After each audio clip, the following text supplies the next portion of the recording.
Le jugement de l'islam concernant les mariages forcés. Réponse du cheikh Ahmed Al-Sharabasi. Il est illégal de marier une femme contre son gré, en la contraignant ou sans son consentement. En effet, l'islam a octroyé à la femme le droit de choisir son époux, tout du moins d'y consentir, car c'est elle qui va devenir sa compagne et sa moitié dans leur vie commune. Donc, comment pouvons-nous donc lui imposer un homme qu'elle refuse?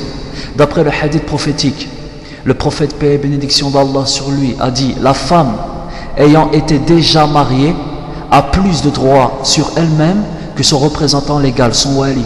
Et la femme vierge doit donner son accord pour son mariage, accord qu'elle peut exprimer par son silence, rapporté par les deux sahihin, les deux authentiques, Al-Bukhari ou Muslim. D'après un autre hadith, le messager d'Allah, paix et bénédiction sur lui, dit: la femme vierge ne peut être mariée avant qu'elle n'ait donné son accord. On demanda: ô messager de Dieu, comment saura-t-on qu'elle est d'accord? Il répondit: lorsqu'elle restera silencieuse. Un troisième hadith dit: si elle reste silencieuse, c'est qu'elle donne son accord, et si elle refuse, elle ne doit pas être contrainte. On rapporte également que le messager de Dieu, paix et bénédiction sur lui, annula le contrat de mariage d'une femme médinoise s'appelant Al-Khansa bint Redam, car son père l'avait mariée contre son gré. Sa main avait été en réalité demandée par deux hommes. Le premier était le noble compagnon Abu Lubaba ibn al-Mundir, et le second était un homme de son clan. La femme préféra Abu Lubaba, alors que son père penchait pour le second prétendant, à qui il maria sa fille sans le consentement de cette dernière. Alors Al-Khansa se rendit alors chez le messager de Dieu, paix et bénédiction sur lui, et se plaignit en lui en ces termes: ô messager de Dieu, mon père a dépassé ses limites avec moi et m'a marié sans tenir compte de mon avis. Le messager de Dieu dit: son mariage est nul, épouse qui tu veux. D'après une autre version du hadith, Al-Khansa dit: mon père m'a marié à son neveu malgré mon refus. Et le prophète répondit: tu peux entériner ce qu'a fait ton père. Elle répondit: mais je n'aime pas ce qu'a fait mon père.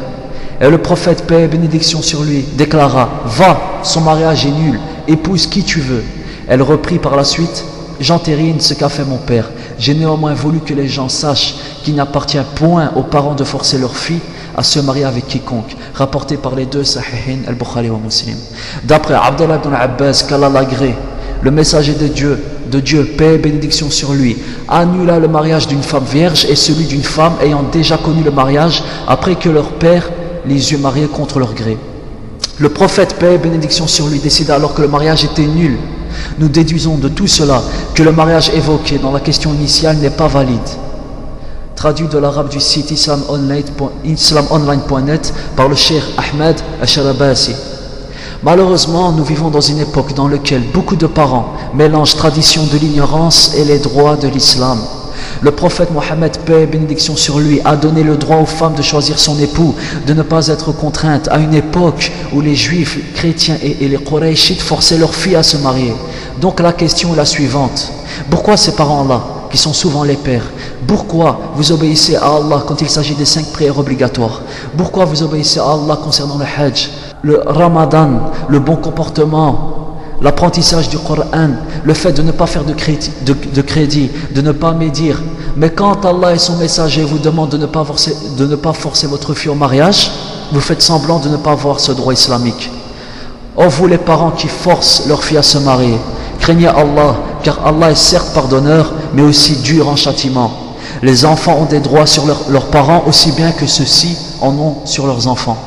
Pourquoi retournez-vous donc 2000 ans, voire 3000, voire 4000 ans en arrière pour imiter les traditions des Qurayshites? Le prophète, paix et bénédiction sur lui, a aboli les mariages forcés. Qui sont vos modèles? Le prophète, paix et bénédiction sur lui, ou bien les Qurayshites? Quel est votre but? Acquérir la science et le savoir de l'islam ou l'ignorance? Imaginez-vous que vous soyez au temps du prophète, paix et bénédiction sur lui, et que votre fille, qui fut forcée, se présenta devant lui. Vous pensez vraiment que le prophète, paix et bénédiction sur lui, approuvera ce mariage? Faux, totalement faux.